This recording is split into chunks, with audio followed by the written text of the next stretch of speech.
Hi, I'm Vanessa from speakenglishwithvanessa.com. Should you study grammar? Is grammar important? Let's talk about it.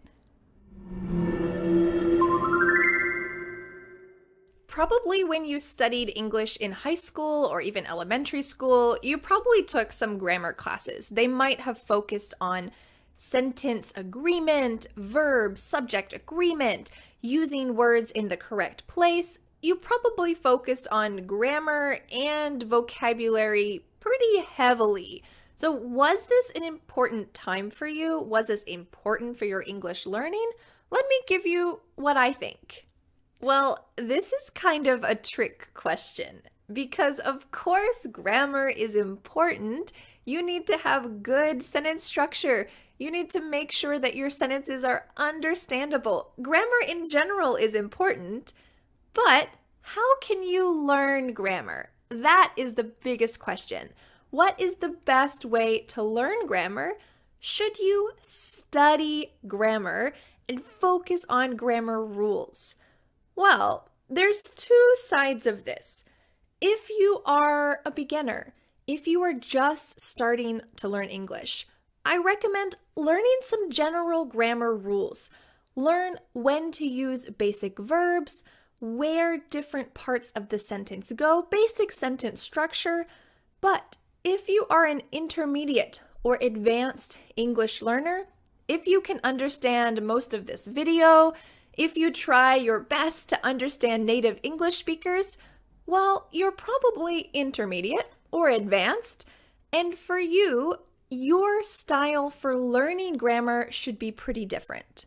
If you're not a beginner, I think you should be focusing a lot of your time and energy when you're studying English to natural materials, conversations from native speakers, real information that's for native speakers. This way you can be surrounded by real grammar and your ears are getting used to hearing real sentence structure. And real sentence structure might be different from your textbook, but this way you're getting a lot of input and you're able in your mind to amazingly create sentences similar to those native speakers after you've listened for a while. It's kind of like when we're kids, we listen a lot to our parents, and after a while, we can start to imitate them.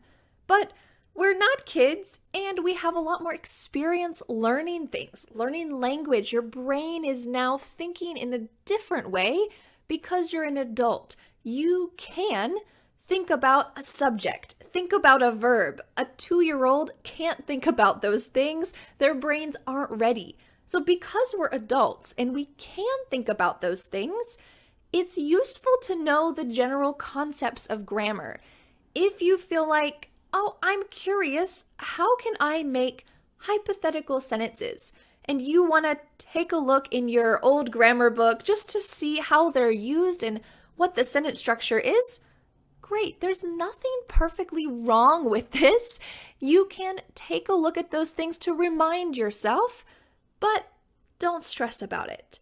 If you feel like I need to memorize all the grammar rules before I start to speak, stop right there. Before you speak, no way. At the moment, there's no excuse to not speak. You should start speaking as soon as possible. If you don't know all the grammar rules, don't worry about it. This is important because you need to start speaking to gain confidence, and you're gonna make mistakes. It's natural, it's very normal when you're learning something, and grammar will come over time. One way that you can learn grammar naturally is through native speaker conversations. So for example, in my course, The Fearless Fluency Club, each month I have a conversation with another English speaker. And one of the other videos, the other lessons in that lesson set, is a grammar video. So I take a couple sentences from the conversation and I try to explain why we used the words that we use. Why did we use those kind of verbs? Why did we use that sentence structure? And here are some other examples from that conversation so that you can get a variety of ideas of how you can use it. So you can do this right now. You can watch a YouTube video with subtitles. You can watch a TV show that you understand pretty well or with subtitles, and take one sentence and take a look at it and try to make a similar sentence yourself. Try to decide, it looks like they added an expression at the beginning, they had the main part of their sentence, and then they changed the topic at the end. How can I do that? You're analyzing real English, not just a fixed sentence from a book, but a real English sentence. You might be surprised that it's not always so clear. It's not always a simple, short sentence. People often change topics in the middle of conversation, maybe make mistakes while they're speaking. So I recommend, if you feel like you want to study grammar, you want to know more about grammar, analyze sentences from native speakers' conversations. There's one way that you can start to do this right now. I had a conversation with my sister. We talked about reverse culture shock. It's here on YouTube. I'll put a link at the end of this video. And while you're listening to this, you can analyze the sentences that we said. Can you make sentences that are similar? What parts don't you understand? Is there something about our sentence structure that's a little bit unusual to you? Take some time to look at real conversations like this. Some people don't care at all about analyzing grammar. Fine, that's okay. There's plenty of ways to have good sentence structure without analyzing grammar. But some people really enjoy doing this, and if you enjoy it, go for it. That is your passion. You enjoy it. Just use natural materials. So if you'd like to learn grammar with me, make sure that you watch that video at the end with my sister and try to analyze some of our sentences and decide if you can make those for yourself.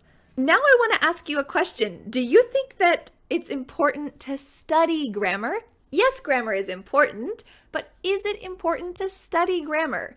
What do you think? Give us your opinion below and let's read what each other has to say. I'm curious what you think. Thanks so much for learning with me, and I'll see you the next time. Bye! The next step is to download my free ebook, 5 Steps to Becoming a Confident English Speaker. I want to help you master English and speak fluently. Feel free to subscribe so that you don't miss new English lessons. Thanks so much for learning with me. Bye!